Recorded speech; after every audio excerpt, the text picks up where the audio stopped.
Mesdames et messieurs, bienvenue à suivre ce journal. Poursuite de l'itinérance du maire de Goma ce mardi 29 avril 2025. Le maire de Goma a été dans le quartier Virunga où il a appelé la population à une franche collaboration afin d'éradiquer l'insécurité. Il a par la suite interdit le tapage nocturne, cela orchestré par les églises et les boîtes de nuit. Suivez les reportages. Vous devez coopérer avec nous parce que vous n'êtes pas ici. Sous du comité de sécurité. Participation de Dieu, il y a couché dans la parce qu'il faut être pour maintenant la population a compris. Maintenant ici, vous captez de nous balader aussi. Ça va pouvoir les bandits, comme on a menacé pour les, ils viendront ici. Ils ont menacé pour les bataouilles. Après, on va te dire qu'ils ont mani à des passes en écart. À taïba voisin, non, on n'a pas de château. Unapaswa furahi lakini wakoze wabaya. Sawa, ile ni kazi ya nyumba kumi. Mtu unamwambia ya kwanza, ya pili hasikie, nguvu yako ni kidogo uje tuambia sisi tutakuja. Tutafunga ile kitu yako. Vile vile na makanisa. Yes, l'esprit et doit être adoré à l'esprit. Ni kweli tunaomba Mungu sio mtu anasema tunaomba Mungu, lakini hapana usiku bado kusilala. Sawa? Ile tutafanya routine na sisi pale roho tusaidie.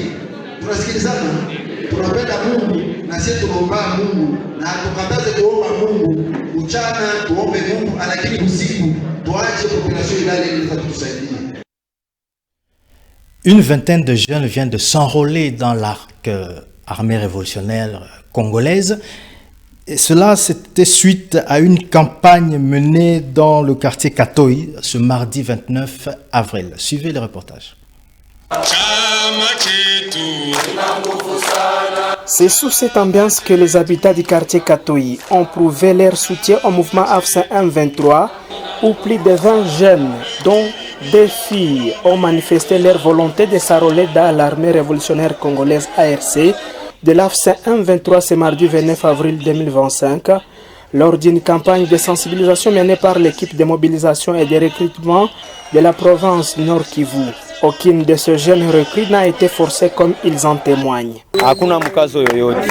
Ni mimi mwenyewe nilijitoa kwa kufuatana na ngizi walitusensibilize. Wao peke basikie message ya gouverneur, wao peke bajiunge bila kuwakaza kwa kitu yoyote. Nilijitolea tu kwa wazo wangu tu. Wakati mimi kwa kisa nilipenda tu. Hapana kukaza ni mimi peke niliingia. Un geste loué par plusieurs habitants de la place en ces termes. Donc muna sensibiliser batu mzuri, ongezi imepita bien, babiana nao banajitolea. Mimi nafurahia juu ni volontaire bonjo wanajitoa. Na mimi nitaingia, mimi basha niacha. Nitaingia gari shayala. Mimi na féliciter. Mimi na encourager. Cette initiative pourra aider les habitants de Katoi d'avoir une armée formée capable de sécuriser la population et ses biens, explique Georges Bouchou Boulenda, chef du dit quartier. Il y a des jeunes qui ont manifesté volontairement leur opinion d'aller rejoindre nos forces armées, ont fait eux-mêmes de participer à la gestion, à la sécurisation de leur entité, étant que des jeunes du quartier catholique. Tout jeune, l'appel est volontaire. Tout jeune qui même a eu peur, il peut venir même à mon bureau, je peux l'orienter, mais surtout de rester dans l'unité et d'être soudé. Ce nombre vient d'ajouter à celui de plus de 1500 jeunes de Goma qui ont manifesté leur volonté d'adhérer à l'ARC, indique Rémi Seguiobe, membre de la commission provinciale de mobilisation et de recrutement. Depuis le début de ce mois, nous sommes à plus de 1500 jeunes que nous venons d'avoir qui viennent de s'enrôler dans l'armée révolutionnaire. Et donc, vous voyez que il a suffi seulement que nous puissions lancer juste un appel et les jeunes sont prêts pour venir nous emboîter les pas dans notre révolution. Et donc, c'est un sentiment de joie de voir que les jeunes continuent. Je me dis que peut-être dans les 2 jours ici, nous allons arriver à 2000 parce que les gens continuent à venir. Signalons que cette activité s'inscrit dans le cadre de la politique de proximité prônée par l'AFSIN M23. Le conducteur de moto en territoire de Nyiragongo se bute encore au problème de parking. Cela constitue un danger aux passagers ainsi qu'aux motards. Suivez le reportage de Prince Kakombe.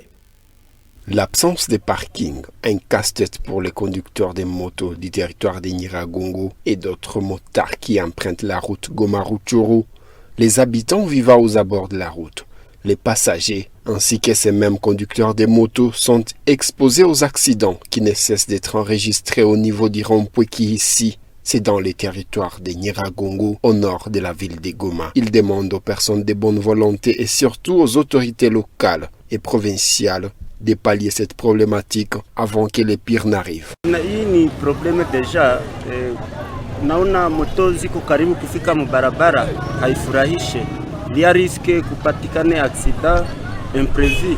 Alors inaomba tu kukue parkingi. Ça c'est déjà une problématique, d'autant plus que les motos sont déjà sur la route. Voilà pourquoi les accidents sont devenus nombreux ici. Nous voulons avoir un parking pour nous les motards, car les accidents sont nombreux, que les autorités s'y impliquent. Naomba viongozi watuasiste watayarishe tere ku parkingi ili tupate maisha mazuri. Mingi sana na tushapoteza watu wengi sana hapa juu ya accident. Cette situation nous inquiète. Nous avons déjà perdu beaucoup de gens ici. Que les autorités nous aident à trouver une solution pour éviter des accidents.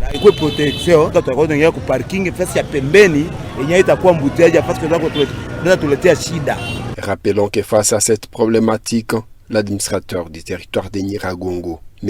Ephraim Kabasha, avait promis lors d'une interview accordée à la rédaction de la RTNC que déjà des parkings sont en train d'être construits par des partenaires. Les conducteurs des véhicules et motos devraient donc garder leur mal en patience en attendant une issue favorable, a promis Ephraim Kabasha lors d'un entretien téléphonique avec notre rédaction. Une série de conférences et de danses a été organisée ce mardi 29 avril par le foyer culturel. Cela afin de commémorer la journée internationale de danse. Suivez le reportage. La danse en ville de Goma avance à des propositions très significatives, même au niveau de l'échiquier mondial. Cela a été soutenu ce mardi 29 avril lors d'une série de conférences et de danses organisées à l'occasion de la journée internationale de la danse tenue par le foyer culturel. Actuellement, les activités, les artistes ne croisent pas les bras, a reconnu Monsieur Augustin Moussangue. Aujourd'hui, nous devrions nous frotter les mains avec la danse dans notre région parce que la danse en ville de Goma, elle est en train de prendre une proportion particulière. Les danseurs de Goma sont sur toutes les grandes scènes internationales aujourd'hui, que ce soit au Festival de Tours en France, que ce soit dans des grandes manifestations de danse aux États-Unis. Il y a des jeunes de Goma qui sont en train d'y aller, de remporter de grands trophées. D'ailleurs, il a été sur la scène de l'Institut français de Kinshasa devant Emmanuel Macron, là où il y avait Fali Ipupa. Donc pour nous, la danse à Goma, elle a pris une proportion très significative. Elle est en train de faire une très grande fierté de notre ville et nous devrions nous intéresser à ces disciplines artistiques comme on s'intéresse aussi à la musique. À noter que selon le constat, seuls les jeunes assistent aux activités de danse et les danseurs doivent aussi se familiariser à la danse traditionnelle. Même si la danse évolue positivement en ville de Goma, il existe quelques spécialités qui manquent. Pour Batumike, la danse permet de déstresser. Hii ilikuwa kusaidia si wa artiste danser na wengine population ya Goma itafika tuchangie tena tucheke kadogo juu ya dance, na message nyingine ni kuonesha watu ya maana kama dance nao ni kitu ya maana sana ku development ya vijana na jeunesse. Ni kazi na inayosaidia wajeni ya Kongo wala vijana kuendelea mbele na kukuwa na ingine maisha ya mzuri, kama vile mtu anaweza kuwa musicien, anaweza kuwa dessinateur, anaweza kuwa footballer na danser naye anapasha kuwa na maisha ya bien. À noter qu'il existe une différence entre la danse et la musique.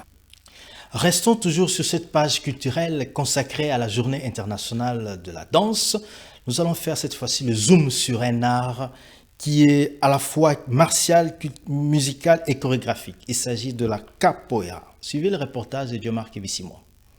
En ce 29 avril, les Journées internationales de la danse. Le 29 avril, le monde célèbre la Journée internationale de la danse. À cette occasion, nous faisons un zoom sur un art à la fois martial, musical et chorégraphique, la capoeira. Cercle formé, instrument accordé, regard croisé, la roda commence. Les corps bougent, s'élancent, tournoient. Ce n'est pas une simple danse, c'est la capoeira. Née au Brésil parmi les esclaves africains, cette discipline combine la grâce de la danse à la stratégie du combat. Rythme de berimbau, à la fois un art martial, jeu et expression culturelle, la capoeira est un symbole de résistance et de liberté. Elle puise ses racines dans les traditions africaines, notamment angolaises, et continue de transmettre de génération en génération. Pour nous, la capoeira, c'est plus qu'un sport. C'est une école de vie. Elle nous enseigne le respect, la discipline, l'histoire et l'harmonie avec l'autre. Aujourd'hui, dans les écoles, les rues ou les centres culturels, la capoeira s'ouvre au monde entier. Dans plusieurs pays d'Afrique, dans le Sénégal, le Mozambique, l'Angola et aussi la RDC. À l'est de la RDC, la capoeira est pratiquée dans des groupes de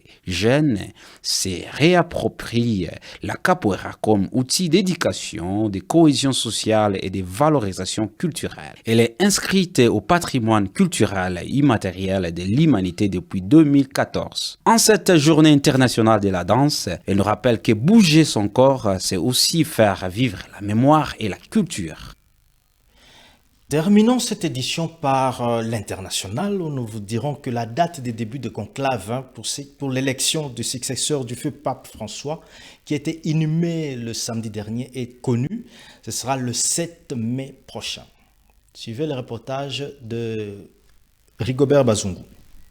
Le conclave pour élire le nouveau pape est convoqué pour le 7 mai prochain, selon le Vatican depuis le lundi 28 avril 2025. Ainsi, c'est à partir de cette date que les 135 cardinaux sur les 250 se réuniront en conclave secret pour élire le nouveau chef de l'Église catholique. Ils prendront ainsi alors part à une messe solennelle dans la basilique Saint-Pierre avant que les électeurs âgés de moins de 80 ans se réunissent dans la chapelle Sixtine pour un scrutin à huis clos pouvant durer plusieurs jours.